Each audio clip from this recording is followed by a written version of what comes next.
राधे राधे। आइए आज हम आपको अधिक मास या पुरुषोत्तम मास की शुक्ल पक्ष की पद्मनी एकादशी की विधि एवं महात्म्य और कथा सुनाते हैं। कथा सुनने से पहले हमारे चैनल को आप अगर नए हैं तो सब्सक्राइब कर लीजिए, वरना राधे राधे करके कमेंट ज़रूर कर दिया करिए। तो कथा कुछ इस प्रकार से है। धर्मराज युधिष्ठिर ने पूछा, हे योगेश्वर, पुरुषोत्तम मास, अधिक मास, मल मास के शुक्ल पक्ष की एकादशी का क्या नाम है और उसकी विधि तथा महात्म्य क्या है, और आप कृपा करके विस्तार पूर्वक मुझसे कहिए। भगवान श्री कृष्ण बोले, हे राजन, अधिक मास जिसे लौंग मास भी कहा जाता है के शुक्ल पक्ष में अनेक पुण्यों को देने वाली एकादशी का नाम पद्मिनी एकादशी है। इसका व्रत करने से मनुष्य बैकुंठ को जाता है।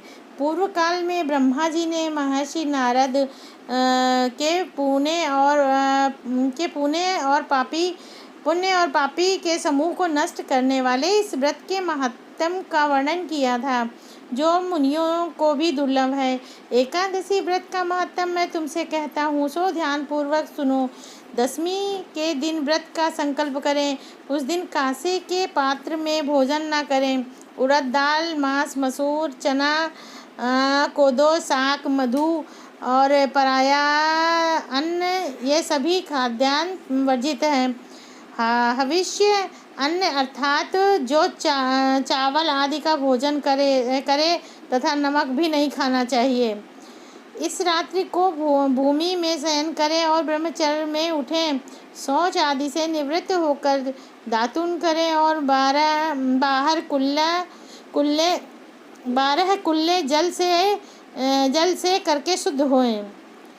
सूर्योदय होने पर पहले पुण्य तीर्थ में स्नान करने के लिए जाएं। उसमें गोबर, मिट्टी, तिल और कुसा तथा आंवले के चूर्ण से विधि पूर्वक स्नान करें और यह मंत्र पढ़ें कि हे मृतिके, तुमको 100 भुजा वाले श्री कृष्ण रूप वाराह भगवान ने उठाया है। हे मृतिके, तुम ब्रह्मा जी को दी गई और कश्यप मुनि से अभिमंत्रित हुई हो।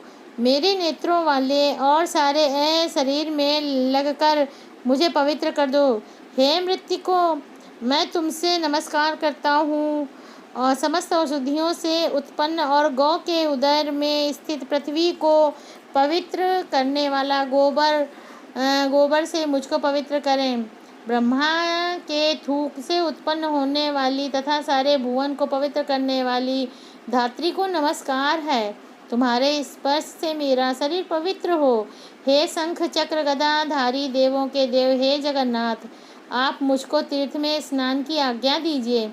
इस प्रकार कह के वरुण के मंत्रों को जप करके गंगा आदि तीर्थों का स्मरण करके जलाशय में विधि पूर्वक स्नान करें। इसके बाद सुंदर स्वच्छ श्वेत वस्त्र धारण करके विष्णु भगवान का पूजन करें। फिर संध्या तर्पण आदि अपना नित्य नियम करके विष्णु भगवान के मंदिर में जाकर उनकी पूजा करें।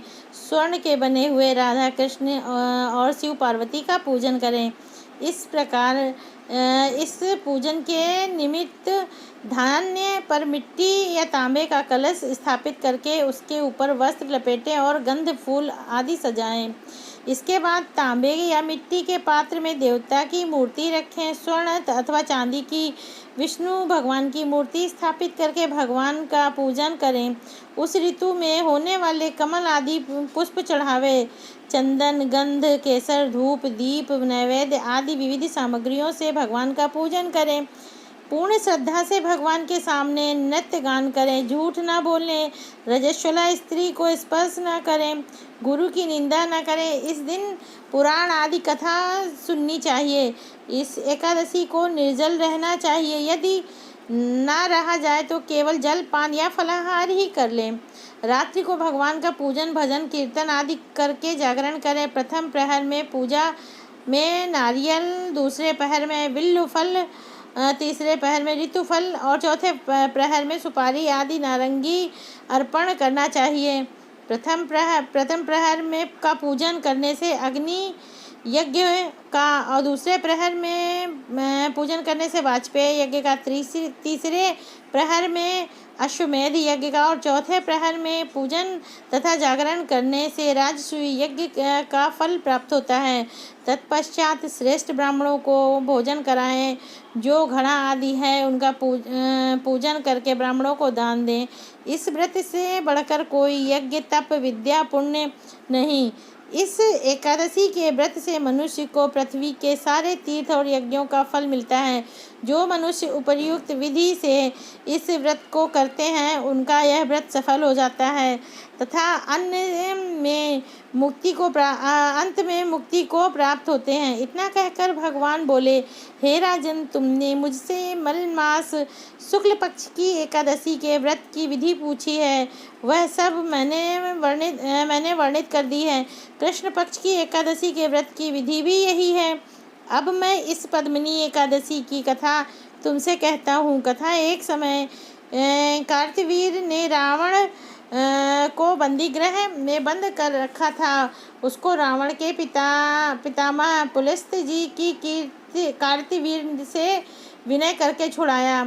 इस घटना को सुनकर नारद जी ने पुलस्त जी से पूछा, महाराज, जिस महावीर रावण से समस्त देवताओं सहित देवराज इंद्र को भी जीत लिया हो, उसको कार्तवीर ने किस प्रकार जीत कर बंदी बनाया? तब पुलस्त जी ने कहा, नारद जी, आप कार्तवीर की उत्पत्ति का वृत्तांत सुनिए। पूर्व काल में त्रेता युग में हृदय नामक राजा के वंश में कार्तवीर महिष्मतिपुरी में राज्य करता था। उस राजा की 100 परमप्रिय स्त्रियाँ थीं, परंतु उसमें से किसी को कोई पुत्र नहीं था जो राजभार को संभाल सके। देवता, पितर, सिद्ध तथा अनेक चिकित्सकों आदि से राजा के पुत्र प्राप्ति के लिए अनेक प्रकार के यज्ञ किए गए, परंतु भाग्यवश राजा के कोई पुत्र नहीं हुआ। एक दिन राजा को यह ज्ञान उत्पन्न हुआ कि तप से भी अभीष्ट फल और सिद्धि हो सकती है। राजा को वन में तपस्या के लिए जाते हुए देखकर उसकी एक परम प्रिय रानी इक्ष्वाकु वंश में उत्पन्न हुए राजा हरिश्चंद्र की पद्मिनी नामक कन्या राजा के साथ जाने को तैयार हो गई और दोनों ही अपने अंग के सब सुंदर वस्त्र आभूषण को त्याग कर वल्कल वस्त्र धारण कर गंधमादन पर्वत पर तप करने चले गए। राजा ने उस पर्वत पर जाकर 10,000 वर्ष तक तप किया, परंतु फिर भी पुत्र की प्राप्ति न हुई। तब उस पतिव्रता रानी पद्मिनी ने अपने पति के शरीर में केवल चमड़ा और अस्थि मात्र शेष देखकर महासाध्वी अनुसुईया से नम्रतापूर्वक पूछा, हे साध्वी, मेरे पति को तपस्या करते हुए 10,000 वर्ष बीत गए, परंतु फिर भी किसी तरह से प्रसन्न नहीं हुए। सो आप कृपा करके कोई ऐसा व्रत बताइए जिससे भगवान मुझ पर प्रसन्न हो और मेरे पुत्र उत्पन्न हो। इस पर पद्मिनी से अनुसुईया जी बोली, हे सुंदरी, 12 मास के अतिरिक्त एक अधिक मल मास होता है जो 32 मास पश्चात आता है। उसमें द्वादशी युक्त पद्मिनी और परमा नाम की एक शुक्ल पक्ष की और कृष्ण पक्ष की 2 एकादशियाँ आती हैं। शुक्ल पक्ष की एकादशी का नाम पद्मिनी है। तुम जागरण सहित उसका व्रत करो। इस व्रत के कारण पुत्र देने वाले भगवान तुम पर प्रसन्न होकर शीघ्र ही पुत्र देंगे।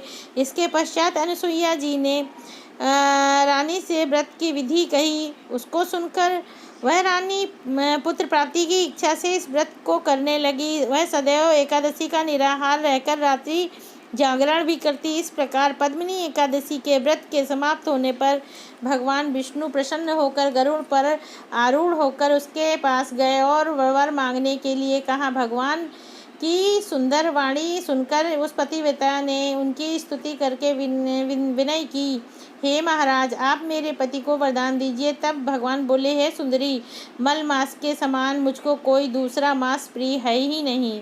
उसमें जो प्रीति को बढ़ाने वाली एकादशी का व्रत तुमने अनुसुईया जी के कथनानुसार किया है तथा जागरण भी किया, इसलिए मैं तुम पर अत्यंत प्रसन्न हूँ। तत्पश्चात श्री विष्णु भगवान जी ने राजा से कहा, हे राजन, जिससे आपका मनोरथ सिद्ध हो वही वर मांगो, मैं अत्यंत प्रसन्न हूँ।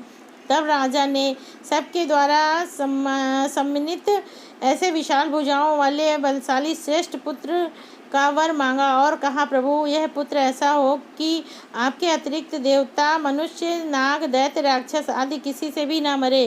राजा की यह बात सुनकर भगवान तथास्तु कहकर अंतर्ध्यान हो गए।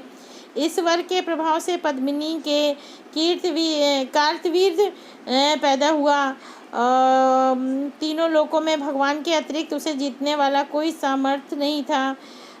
इसी कारण रावण कार्तवीर्य से पराजित हो गया। इतना कहकर पुलस्त मुनि अपने आश्रम को चले गए।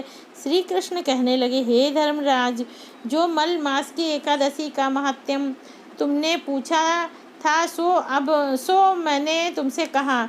जो मनुष्य मल मास शुक्ल पक्ष की एकादशी का व्रत करते हैं तथा जो संपूर्ण कथा को पढ़ते या सुनते हैं, वे भी यश के भागी होकर विष्णु लोक को प्राप्त करते हैं। ओम नमो भगवते वासुदेवाय, नमो नारायण, राधे राधे।